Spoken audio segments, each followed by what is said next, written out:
How many of you asked that big why question before? Why are we all here? What's the point in life? What's the purpose? What's my calling? What's my higher purpose? Why am I here? Right? If you've ever asked that question before, I'll tell you what's missing.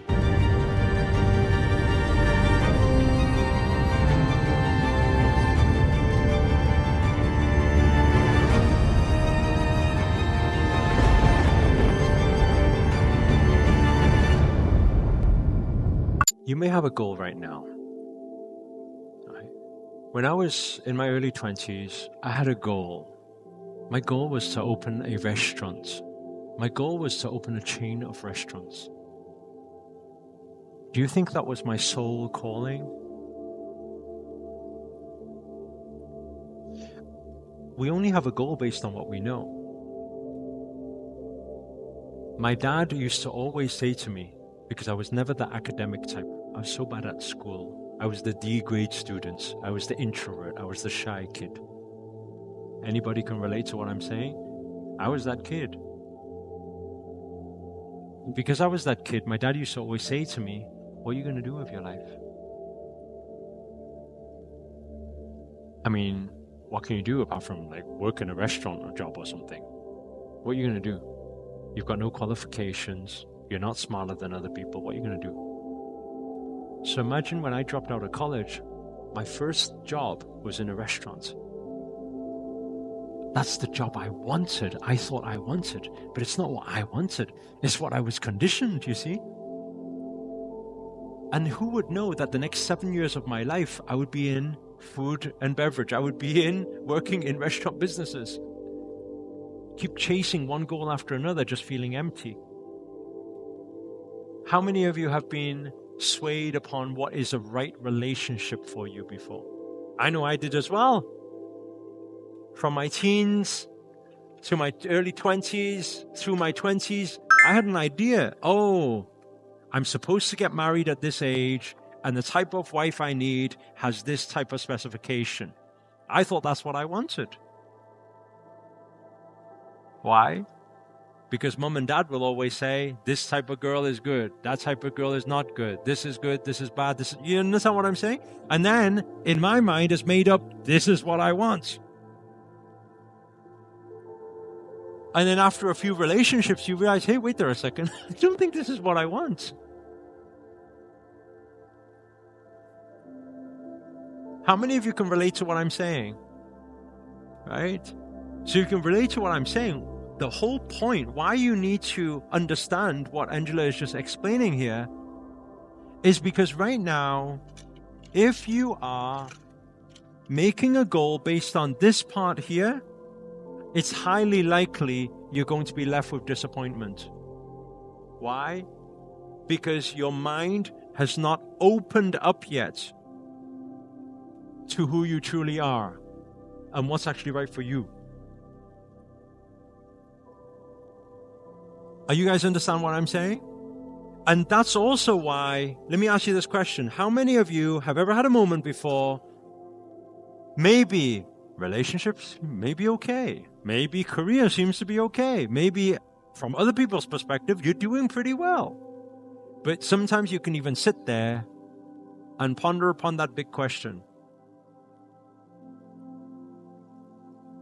What's the point of all of this? Why am I here?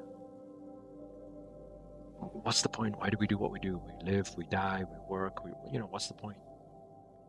How many of you asked that big why question before? Why are we all here? What's the point in life? What's the purpose? What's my calling? What's my higher purpose? Why am I here? Right? If you've ever asked that question before, I'll tell you what's missing, and this part is missing. The surrendering to the unknown. This part here, the surrendering to the unknown. That's why when I started today, I was sharing about Angela's beginning of the journey. She came in saying, I don't know why I'm here. I said, so why you come to the event? I don't know. I want to go to university.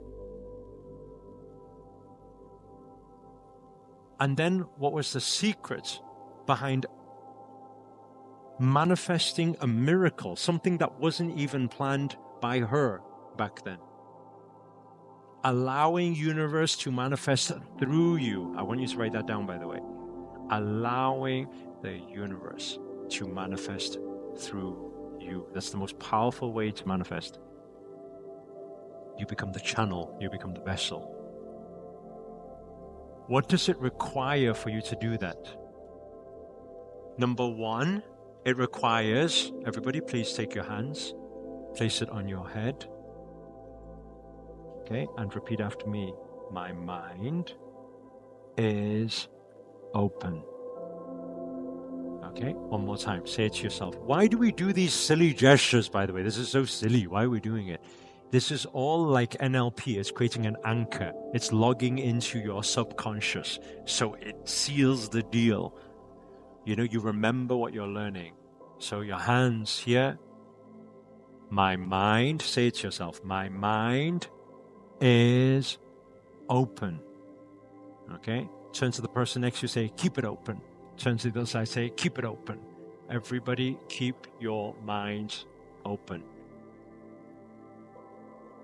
Okay? It requires an open mind to be able to manifest a miracle. Your limited mind will only manifest what you've manifested before. If you keep the same mind, you cannot manifest anything different. So you got to learn to, number one, keep your mind open. And number two, what you got to do? You got to learn to surrender. Let go of your idea of the world just for a few moments, just for a few days, and watch what the universe has in store for you. And if you can do that, maybe you become the next Angela, speaking around the world, inspiring thousands of people, and you'll be like, hey, what happened? How did I get here? Maybe you'll do something even beyond that. We don't know right now. But you got to keep your mind open, and you got to learn to surrender. Surrender your thoughts, surrender your current idea of the world.